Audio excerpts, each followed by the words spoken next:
Atención México, Sheinbaum destrozó a Trump en su propia casa, frente a sus propios secretarios en su propio estadio, y el hombre más poderoso del mundo ni cuenta se dio. Trump la llamó a ella, no al revés, y eso lo cambia todo. El domingo 19 de julio de 2026, mientras el mundo tenía los ojos puestos en un estadio de Nueva York, la presidenta Claudia Sheinbaum ejecutó uno de los movimientos diplomáticos más silenciosos y más poderosos de su gobierno. No fue una cumbre oficial, no fue un comunicado protocolario, fue una conversación en los márgenes de una final de fútbol que destrabó la segunda ronda de negociaciones del tratado entre México, Estados Unidos y Canadá, el TMEC, y que dejó a Washington en una posición que nadie en la prensa convencional está analizando esta mañana. Sheinbaum no fue al Mundial a ver fútbol, fue porque Washington la necesitaba ahí. Y hay algo en esa historia que los noticieros de siempre no te van a contar. El representante comercial de Estados Unidos, Jamieson Greer, el secretario de Comercio, Howard Lutnick, el secretario de Estado, Marco Rubio, el primer ministro de Canadá, Mark Carney, y el propio Donald Trump. Todos en la misma sala, todos hablando con Sheinbaum antes de que comenzara la segunda ronda más importante del TMEC en años. ¿Quién convocó esa reunión?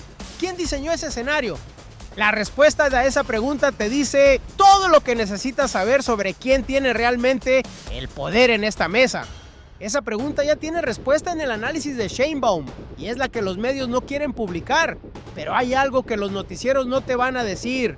Para entender la magnitud de lo que acaba de ocurrir, hay que retroceder y entender cómo funcionaba el manual del viejo México. Durante décadas, el manual era siempre el mismo.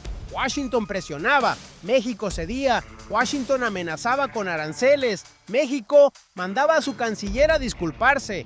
Washington hablaba de migración como si fuera un problema mexicano que México le debía resolver a Estados Unidos. Y los gobiernos del PRI y del PAN, sin excepción, respondían con sumisión rentable. Eso no era diplomacia, era administración del miedo. El patio trasero no negocia, el patio trasero obedece. Eso fue México durante 30 años de neoliberalismo y entonces llegó el dato que lo cambió todo. La cuarta transformación no llegó para administrar ese miedo, llegó para desmantelarlo. Cuando Claudia Sheinbaum asumió la presidencia, heredó un tablero que parecía desfavorable, una administración Trump de regreso en Washington con una agenda arancelaria agresiva, un TMEC bajo presión permanente y una narrativa internacional que pintaba a México como el eslabón débil de América del Norte. Ese era el diagnóstico del viejo México. Sheinbaum leyó el mismo tablero y vio algo completamente distinto. Vio que México coorganizaba el Mundial de Fútbol más grande de la historia, junto con Estados Unidos y Canadá. Vio que esa coordinación exitosa era la prueba viviente de que los tres países podían trabajar juntos. Y vio que el momento de mayor visibilidad global para América del Norte era también el momento de mayor vulnerabilidad de la narrativa de Trump. Porque nadie puede hablar de aranceles y de guerra comercial mientras el mundo entero observa a tus tres países celebrar juntos. Pero la pregunta que nadie en Washington está respondiendo es esta. ¿Por qué Trump la llamó el viernes? ¿Por qué el mandatario más transaccional del planeta levantó el teléfono personalmente para invitar a la presidenta de México a un partido de fútbol? Eso no es cortesía, eso es un cálculo. Y ese cálculo te lo explicamos ahora. Detente un segundo aquí porque lo que sigue es más importante. La administración Trump no llegó a esta posición por incompetencia, llegó por arrogancia. Y la arrogancia tiene una característica devastadora. Convierte cada decisión inteligente en el primer paso hacia la derrota. Esto es lo que ocurrió. En orden, con nombres y fechas. El primer error lo cometieron en la primavera de 2025. Trump anunció aranceles del 25% sobre exportaciones mexicanas. La decisión pareció inteligente en ese momento. México enviaba al mercado estadounidense el 83,4% de sus exportaciones totales. La dependencia era tan profunda que la lógica del arancel era simple: presión económica brutal, concesiones rápidas en migración y seguridad, victoria política para Trump antes de que terminara el año. Funcionó con otros, no con Sheinbaum. Lo que Trump no calculó era que esa decisión acababa de convertir a México en el caso de estudio que el mundo entero estaba observando. Cada nación del sur global que enfrentaba presión unilateral de Washington volteó a ver cómo respondía México, y México no cedió. México negoció de frente, con posición, con dignidad. El primer error no fue el arancel. El primer error fue subestimar a quien tenía enfrente.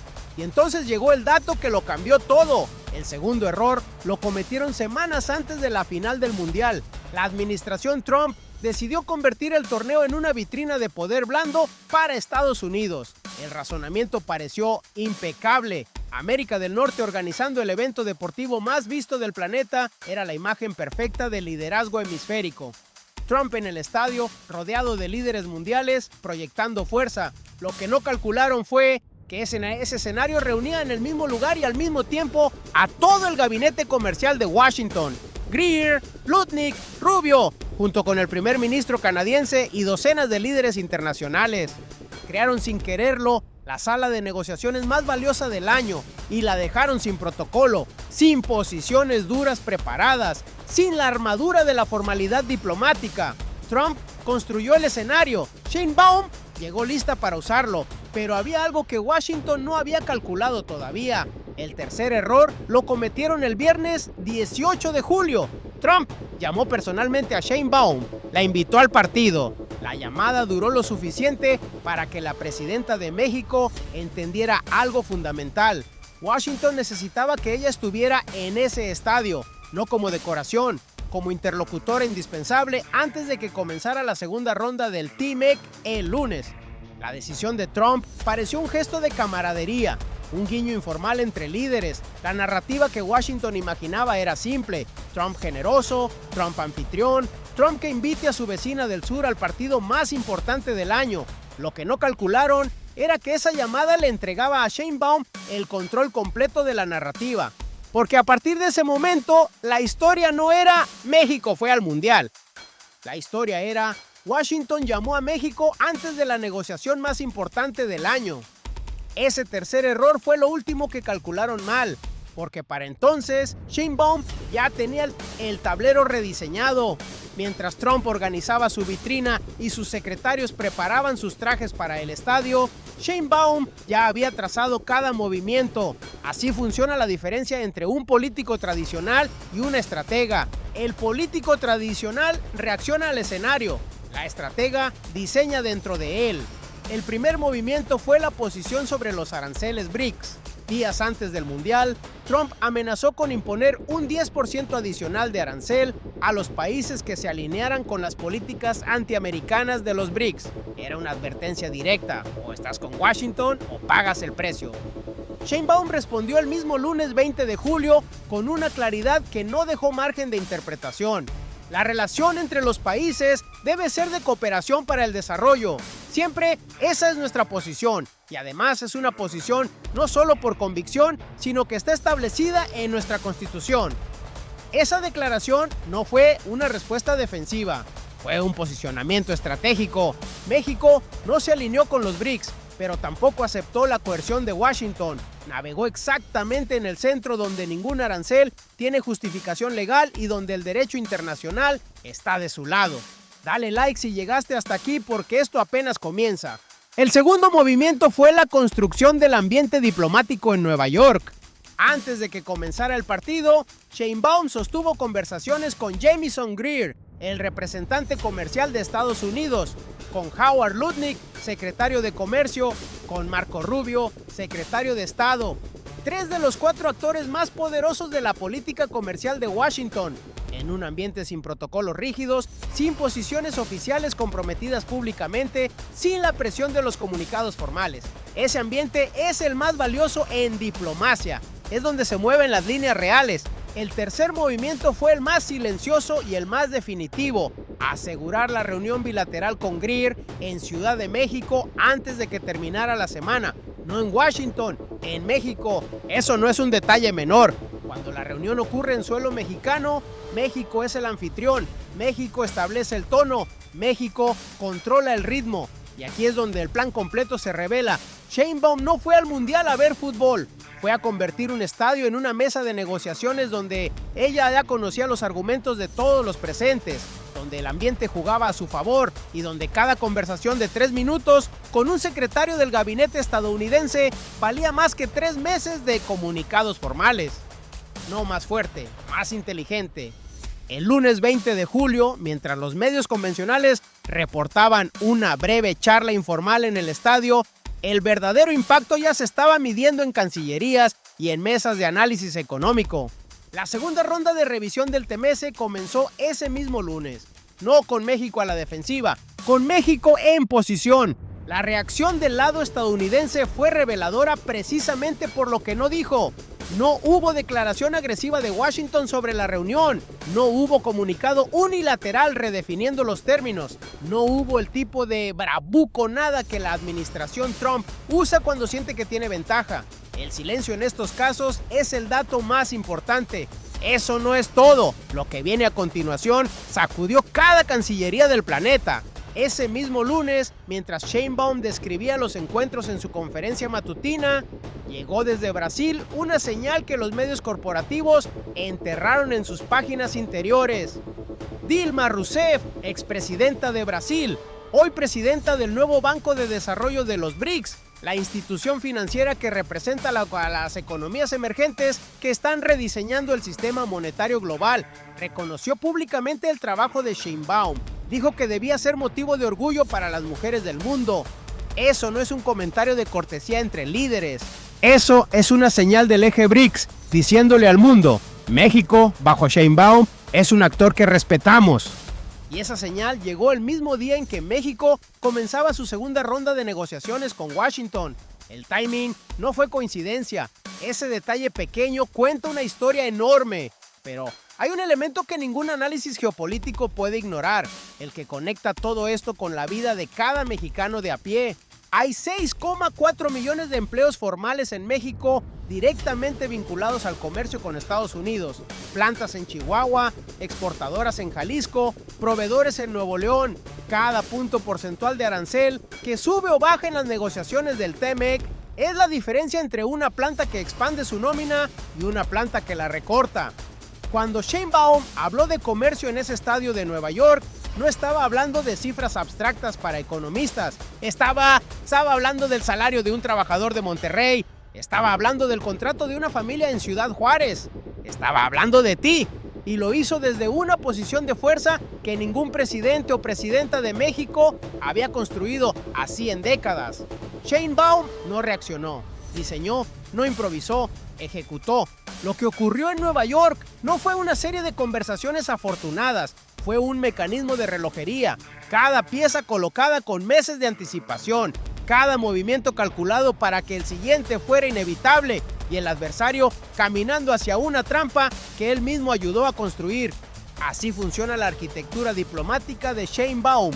La primera pieza era la posición constitucional sobre soberanía. Sin ella, el resto no funciona. Cuando Trump amenazó con aranceles adicionales del 10% a los países alineados con los BRICS, Sheinbaum no respondió con nerviosismo ni con concesiones preventivas. Respondió citando la Constitución Política de los Estados Unidos mexicanos. Eso no es retórica, es una muralla legal. Porque cuando un gobierno ancla su posición en su texto constitucional, le dice al adversario algo muy específico. No puedes pedirme que ceda en esto sin pedirme que viole mi propia ley fundamental. Y ninguna negociación comercial sobrevive ese argumento ante los organismos internacionales. La segunda pieza era el mundial mismo. Juntas, las dos piezas crean algo que Washington no tenía en sus modelos de negociación, un escenario donde México llega con legitimidad jurídica intacta y con capital diplomático en su punto más alto. México coorganizó el torneo más exitoso de la historia de la Copa del Mundo. Eso no es opinión, es el consenso de FIFA, de los medios internacionales, de los propios funcionarios estadounidenses que el domingo estaban celebrando en ese estadio. ¿Cómo presionas con aranceles punitivos a un socio que acaba de ayudarte a organizar el evento más visto del planeta? La respuesta es con mucha dificultad. Y aquí es donde el tablero se complica para sus adversarios. La tercera pieza es la que nadie vio y es la que hace el movimiento irreversible. Sheinbaum aseguró que la reunión con Greer ocurriera en Ciudad de México, no en Washington, no en terreno neutral, en México. Y aquí viene el loop 2, la dimensión de este hecho que ningún noticiero está desarrollando esta mañana. Cuando Grier llegue a Ciudad de México esta semana, será el representante comercial del gobierno más poderoso del mundo viajando a negociar a casa de su contraparte. Ese desplazamiento físico tiene un peso simbólico y protocolar que los negociadores profesionales conocen perfectamente. El que viaja concede el terreno, el que recibe establece el ritmo. México no fue a pedir, México espera que vengan a negociar. Eso es exactamente lo que ningún gobierno del PRI o del PAN se atrevió a hacer en 30 años de relación con Washington. Siempre fue el canciller mexicano el que tomaba el vuelo. Siempre fue México el que llegaba a la sala del otro. La soberanía de México no se negocia. Y esta semana esa frase va a tener una dirección de calle en la Ciudad de México. Y aquí es donde la jugada se vuelve imparable. Detente un segundo y procesa lo que eso significa. Porque este movimiento no tiene una sola dimensión, tiene tres, y cada una es más grande que la anterior. Primera dimensión, el ciudadano mexicano. Hay 6,4 millones de empleos formales en México vinculados directamente a la cadena de exportación hacia Estados Unidos. El TEMEC no es un tratado abstracto de abogados y economistas, es el contrato que protege el salario de un trabajador automotriz en Silao. Es la certeza jurídica que necesita una exportadora de aguacate en Michoacán para planear su siguiente temporada. Es la diferencia entre una planta que contrata y una planta que cierra. Cada avance en esta segunda ronda de negociaciones es un avance concreto para esas familias. Y México llegó a esta ronda desde una posición que hacía semanas parecía improbable, con acceso directo al gabinete comercial completo de Washington, con una reunión bilateral asegurada en suelo propio y con su posición constitucional intacta. Eso se traduce en poder de negociación real. Y el poder de negociación real se traduce en mejores condiciones para los trabajadores mexicanos. Eso explica el movimiento. Lo que sigue explica la magnitud. Segunda dimensión, México como nación. Lo que Sheinbaum construyó en Nueva York es algo que no existía en la política exterior mexicana desde hace décadas. Autonomía negociadora simultánea. México no eligió entre Washington y el eje BRICS. México operó en los dos frentes el mismo día. El mismo lunes 20 de julio, en que comenzaba la segunda ronda del TEMEC con Estados Unidos, Dilma Rousseff, presidenta del nuevo Banco de Desarrollo de los BRICS, reconocía públicamente el liderazgo de Sheinbaum ante el mundo. Eso no es casualidad diplomática, es la demostración práctica de que México ya no vive en la lógica del patio trasero donde tienes que elegir un amo. México elige su propio camino y ese camino tiene nombre: soberanía activa. Tercera dimensión, el mundo. El orden unipolar no está en crisis, ya murió. Y desde sus cenizas, México está ayudando a escribir las reglas del nuevo mundo. Lo que Sheinbaum hizo en Nueva York el domingo 19 de julio es el manual que van a estudiar los gobiernos de Brasil, de Indonesia, de Sudáfrica, de Vietnam. Todas las naciones que enfrentan la misma presión del unilateralismo de Washington y que están buscando cómo resistirla sin romper. La respuesta de México es: no te confrontas frontalmente con el poder hegemónico, lo navegas. Con posición constitucional, con capital diplomático, con el terreno a tu favor y con la paciencia de quien sabe que el tiempo juega para los que tienen razón. Como señaló el propio proceso de revisión del TEMEC en su segunda ronda, las negociaciones entre los tres países avanzan en un contexto donde, de acuerdo con cifras del comercio trilateral, el intercambio entre México, Estados Unidos y Canadá supera el $1.3 billón anuales. México no es el eslabón débil de esa cadena. México es el eslabón que ninguno de los otros dos puede permitirse perder. Lo que encontraron después no estaba en ningún análisis previo, y entonces Sheinbaum habló. No desde un podio de emergencia, no en respuesta a una presión, desde el salón, tesorería de Palacio Nacional, en su conferencia matutina del lunes 20 de julio, con la calma de alguien que ya ganó la partida antes de sentarse a describirla. Sus palabras fueron estas: nosotros no estamos de acuerdo. La relación entre los países debe ser de cooperación para el desarrollo. Siempre esa es nuestra posición. Y además es una posición no solo por convicción, sino que está establecida en nuestra Constitución. 4 oraciones, 0 adjetivos innecesarios, precisión quirúrgica. Analicemos cada capa. Cuando dijo nosotros no estamos de acuerdo, no estaba expresando una preferencia personal. Estaba afirmando la posición oficial del Estado mexicano frente a la amenaza arancelaria más agresiva del gobierno de Trump hacia los países del bloque BRICS. En diplomacia, ese nosotros es una declaración de Estado. No se retracta, no se negocia, se defiende.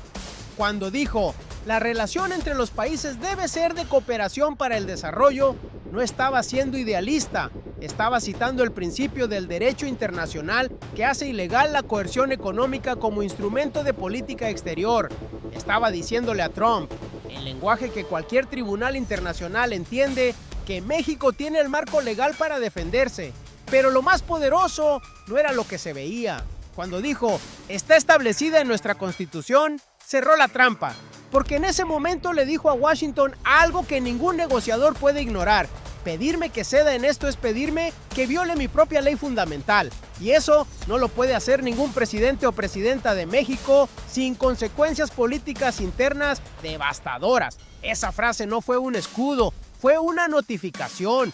La declaración también fue un mensaje hacia adentro, para los medios corporativos que dudaron, para la oposición del PAN y del PRI, que en los días previos pedía, como siempre, que México encontrara la forma de no irritar a Washington. Para esos actores, el mensaje fue igualmente claro. El viejo México que administraba el miedo no regresa. Esto es Sheinbaum. No improvisó, no reaccionó, diseñó, ejecutó y cuando habló ya había ganado. Afuera todo parecía normal. Adentro la arquitectura ya estaba lista. Pero la historia no terminó el domingo en Nueva York, ni el lunes en Palacio Nacional. Lo más importante de todo lo que analizamos hoy está a punto de ocurrir. Esta semana, Jamieson Greer, el representante comercial de Estados Unidos, el hombre que diseña la estrategia arancelaria de Trump, viajará para la Ciudad de México, se sentará frente a Sheinbaum en suelo mexicano y lo que traiga en su maletín diplomático va a revelar exactamente cuánto movió la aguja la conversación del domingo en el estadio. Si Greer llega con flexibilidad en los plazos del TMEC, sabremos que Nueva York funcionó. Si llega con posiciones rígidas, sabremos que Washington aún no ha terminado de calcular la magnitud de su propio error. Quédate porque la última pieza lo cambia todo. México llega a esa reunión con algo que no tenía hace 6 meses. Llega con el reconocimiento explícito del eje BRICS a través de Dilma Rousseff. Llega con el capital diplomático de haber coorganizado el mundial más exitoso de la historia. Llega con su posición constitucional intacta y públicamente declarada. Y llega con la reunión ocurriendo en su propio territorio. Eso es un tablero completamente diferente al que Trump imaginó cuando anunció sus aranceles en 2025. Ahora tiene que negociar con una México que no está sola. Y lo que se viene en los próximos días va a exigir de Sheinbaum el siguiente nivel de esa misma precisión. Porque la segunda ronda del TMEC no termina esta semana. Termina cuando los 3 países firmen o cuando uno de ellos se rompa. México ya no es el que se rompe. En el próximo análisis vamos a desmenuzar exactamente qué llevó Greer a Ciudad de México, qué concedió Washington y qué líneas rojas mantuvo Sheinbaum intactas. Porque lo que está a punto de resolverse en esa sala va a definir las condiciones comerciales de México para la próxima década. Y vas a querer estar aquí cuando ocurra. Lo que sigue nadie lo vio venir, ni ellos. Recapitulemos lo que ocurrió en las últimas 72 horas, porque merece ser dicho con claridad, sin el ruido de los noticieros de siempre. Lo que ocurrió. El domingo 19 de julio de 2026, la presidenta Claudia Sheinbaum asistió a la final del Mundial de Fútbol en Nueva York, no porque lo tenía planeado, sino porque Trump la llamó el viernes y le pidió que fuera. En ese estadio, antes de que comenzara el partido, sostuvo conversaciones con Greer, con Lutnick, con Rubio, con Carney y con el propio Trump. El lunes, la segunda ronda de negociaciones del TMEC comenzó. Y Sheinbaum anunció que Greer vendría a México esta semana. ¿Cómo ocurrió? Sheinbaum no llegó a ese estadio como invitada, llegó como estratega. Cada conversación fue calculada, cada posición fue clara. Y cuando Trump pensaba que estaba siendo generoso con una invitación de último minuto, en realidad estaba entregándole a México el escenario perfecto para abrir la negociación más importante del año desde una posición de fuerza. México ya no está solo. El patio trasero se convirtió en potencia. ¿Por qué importa? Porque lo que Sheinbaum construyó en Nueva York no es solo una ventaja táctica en una negociación comercial, es la demostración ante México, ante Washington y ante el mundo de que existe una forma de relacionarse con el poder hegemónico que no pasa por la sumisión ni por la confrontación estéril. Pasa por la inteligencia, pasa por la soberanía, pasa por tener la arquitectura lista antes de que el adversario entienda que el juego ya comenzó. Se equivocaron de forma catastrófica. Creyeron que podían presionar a México con aranceles, con amenazas, con la bravuconada del unilateralismo y que México vendría a pedir perdón como siempre. Y en cambio, el domingo en la noche, en un estadio de Nueva York, Claudia Sheinbaum estaba sentada junto a Trump, hablando de comercio en sus términos, con su posición intacta, con Greer en camino a Ciudad de México. Así cierra este capítulo, con Trump haciendo la llamada, con México recibiendo en casa. Si este análisis te abrió los ojos sobre lo que realmente está en juego, dale like ahora mismo. Cada like le dice al algoritmo que este tipo de contenido importa, el que no te van a dar los noticieros de siempre. Suscríbete al canal y activa la campana, porque lo que viene en los próximos días va a necesitar análisis así de profundo y vas a querer estar aquí. ¿Crees que Greer va a llegar a Ciudad de México con concesiones reales? ¿O Washington sigue sin entender el tablero? Escríbelo en los comentarios. Quiero leer tu análisis. ¿Qué momento para estar vivos y ser testigos de esta transformación?